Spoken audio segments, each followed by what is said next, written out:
여러분 안녕하십니까? 광주 MBC 뉴스데스크입니다. 광주 글로벌모터스 GGM이 생산한 캐스퍼 전기차가 처음 공개됐습니다. 올해 17,000대를 생산하는 걸 목표로 하고 있는데요. 미래차 산업 도시로의 도약이 될 걸로 기대됩니다. 임지은 기자입니다. 기존 모델보다 전장과 전폭이 모두 넓어진 캐스퍼 차량이 전시관으로 줄지어 들어옵니다. 현대차가 부산 모빌리티 쇼에서 세계 최초로 선보이는 캐스퍼 전기차입니다. 49kW급 배터리를 장착하고 있어 한 번 충전할 때 315km를 달릴 수 있습니다. 배터리를 10%에서 80%까지 충전하는 데 걸리는 시간도 단 30분밖에 되지 않습니다. 안에도 밖에도 V2M이 있어 언제 어디서나 전력을 공급할 수 있기 때문이죠. 한 번 충전을 하면 얼마나 갈 수 있어? 전 315km 정도는 전력 질주에도 끄떡없습니다. 광주 글로벌모터스 GGM의 하반기 생산 목표량은 24,500대인데 이 중 캐스퍼 전기차가 약 70%를 차지하고 있습니다. 다음 달부터 본격적으로 생산이 시작되면 이 중 7,800대는 유럽과 일본으로 수출돼 내년 초부터 판매될 예정입니다. 비슷한 성능의 전기차와 비교했을 때 가격이 1,000만 원 정도 저렴해 수출 시장에서도 경쟁력을 확보할 수 있을 것으로 보입니다. 또한 자원의 재순환을 통해서 고객의 구매 혜택을 강화한 혁신적인 금융상품과 같은 다양한 구매 방식을 통해서 더욱 합리적인 가격으로 캐스퍼 일렉트릭을 만나보실 수 있습니다. 전기차 생산에 발맞춰 지역 경제 활성화도 기대됩니다. 캐스퍼 차량 부품의 41%를 지역 기업이 납품하고 있는데 전기차 판매량이 큰 실적을 거둔다면 더 많은 지역 기업이 상생하는 효과를 거둘 수 있습니다. 이와 더불어 광주시도 국가산업단지, 소부장 특화단지 조성으로 미래차 산업 육성에 심혈을 기울이고 있습니다. 우리 시는 530억 규모의 소부장 특화단지 사업과 내년도부터 추진 예정인 미래차 핵심 부품 공용 플랫폼 사업을 통해서 기업 지원을 강화할 예정이고요. 아울러서 미래차 산단을 조성해서 미래차 산업의 경쟁력을 더 높여 정부도 이 같은 광주시의 계획에 적극적인 투자와 지원을 약속한 만큼 미래차 선도도시 조성에 탄력이 붙을 것으로 보입니다. MBC 뉴스 임지은입니다. 5.18 기념재단이 올해로 창립 30주년을 맞았습니다. 5.18 진상규명과 전국화, 세계화라는 목표를 이행해왔지만 되돌아보면 아쉬움과 한계도 있었던 지난 30년이었습니다. 향후 5.18 50주년, 100주년을 준비해야 하는 5.18 기념재단의 과제를 김철원 보도본부장이 전하겠습니다. 1994년 출범한 5.18 기념재단은 5.18 마지막 수배자 고 윤한봉 선생의 생각에서 출발했습니다. 5.18 진상규명과 책임자 처벌을 넘어 광주 정신을 널리 알리고 보편화시키는 구심점이 필요하다는 생각을 망명지에서 돌아오자마자 실천했습니다. 살아남은 자의 죄책감이 동력이었습니다. 속죄의 마음으로 싶습니다. 왜 속죄하죠? 같이 못 죽었습니다. 5.18 기념재단의 지난 30년은 눈부셨습니다. 우선 5.18의 전국화. 특별법을 통해 전두환과 노태우를 법정에 세웠고 5.18을 국가기념일로 격상시켰습니다. 폭도들의 난동으로 매도됐던 광주 항쟁을 한국 민주주의의 상징으로 정립시켰습니다. 5.18 정신이 무엇인가 또 광주 정신이 무엇인가를 정립했다는데 5.18 기념재단의 설립 의의가 있겠고요. 5.18 세계화의 성과는 더욱 뚜렷합니다. 2011년 5.18 기록물이 유네스코 세계 기록유산에 등재됐고 독재와 맞서는 세계 여러 국가, 특히 아시아 민중들과 연대를 통해 광주 정신을 널리 알렸습니다. 지금도 독재 권력에 신음하는 이들은 80년 5월 광주 시민들을 생각하며 힘을 냅니다. แล้วเป็นนักเคลื่อนไหวนักกิจกรรมนักต่อสู้จะรู้จักเพลงนี้ผมคิดว่ากวางจูเป็นตัวอย่างที่ดีในการต่อสู้เพื่อประชาธิปไตยครับเราก็ศึกษาบทเรียนของกวางจูเราเรียนรู้จากการต่อสู้ที่นี่เพื่อเอาไปปรับใช้ในสถานการณ์บ้านเรา 하지만 아쉬움도 적지 않았습니다. 지난 2015년 직원 해고 과정에서 발생한 노사 갈등은 5.18 재단만큼은 다를 것이라는 믿음에 못 미쳤습니다. 여기에 더해 5.18을 밖으로 알리는 데 신경 쓰다 보니 정작 광주 지역 내 여러 민주주의 의제에 있어서는 소극적이었다는 평가입니다. 지난해 일부 5.18 단체 회원들이 특전사 동지회와의 행사를 일방적으로 강행할 때 5.18 기념재단은 목소리를 거의 내지 못했습니다. 시민들에게 그 소모적인 갈등을 드러내서 피로감을 굉장히 크게 만들었던 점.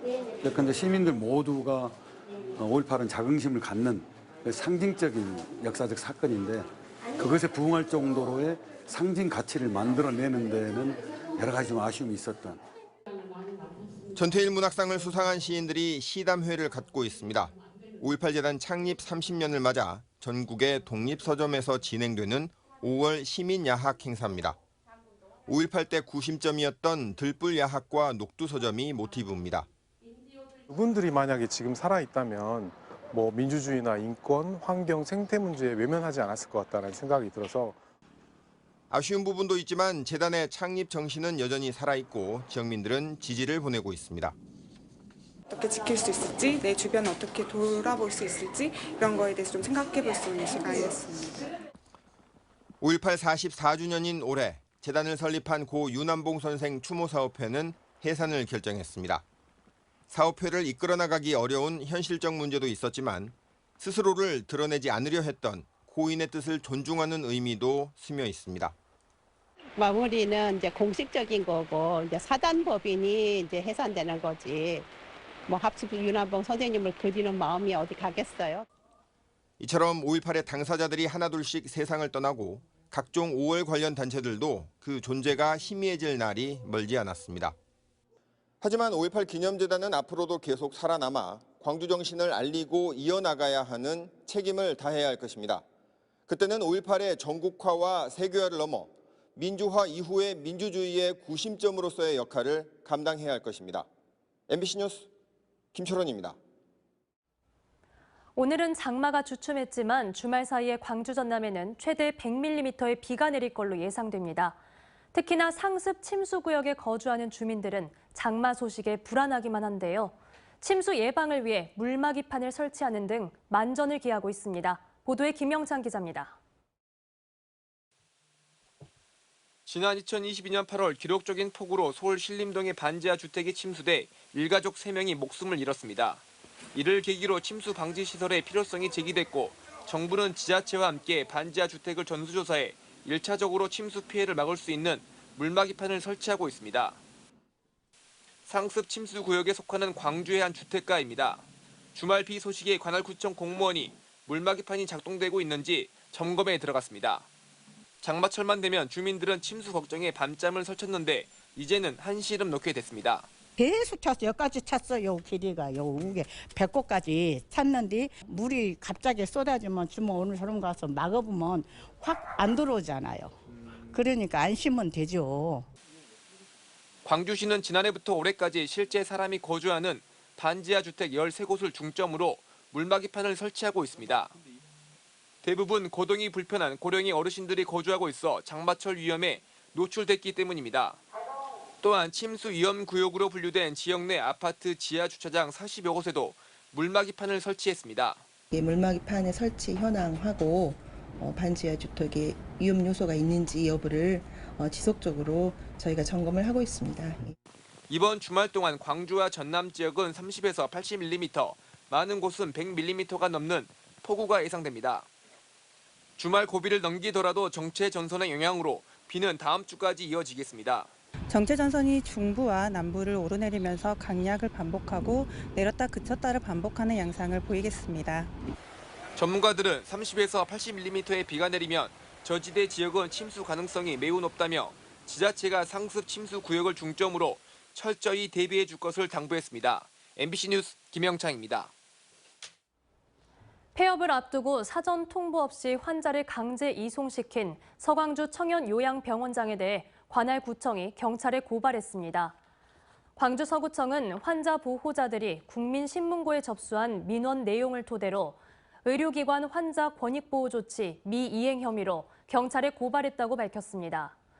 앞서 이 요양병원은 폐업 절차를 앞두고 환자와 보호자들에게 미리 안내 없이 강제 전원 조치에 논란이 일었습니다. 화순군이 차세대 백신과 면역 치료를 중심으로 하는 바이오 분야 국가 첨단 전략 산업 특화단지에 최종 선정됐습니다. 화순군은 이번 특화단지가 조성되면 백신 면역 치료제 분야에서 기술과 인프라 등 생태계가 확장되고 일자리 10,000개 창출 효과로 지역 성장을 이끌 수 있을 거라 내다봤습니다. 한편 화순군은 지난 2010년 국내에서 유일하게 백신 산업 특구로 지정돼 바이오 기업 투자 유치 협약을 추진해왔으며 이를 바탕으로 특화단지로 지정받기까지 전남도와 꾸준한 협약을 이어왔습니다.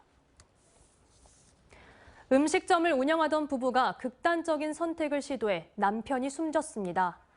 광주 서부경찰서에 따르면 어제 낮 12시 20분쯤 광주 서구의 한 음식점 건물에서 40대 업주 부부가 쓰러진 채 발견돼 병원으로 긴급 이송됐지만 남편은 숨지고 아내는 의식을 회복한 상태입니다.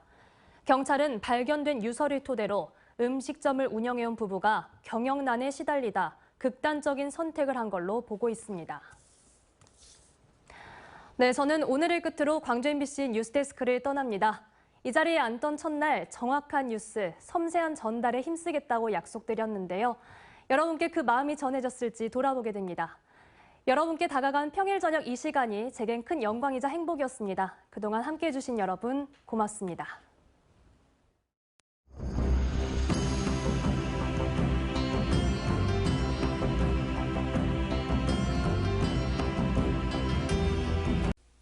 언제 어디서나 내 손 안의 뉴스. 광주 MBC 뉴스 유튜브 구독으로 함께하세요.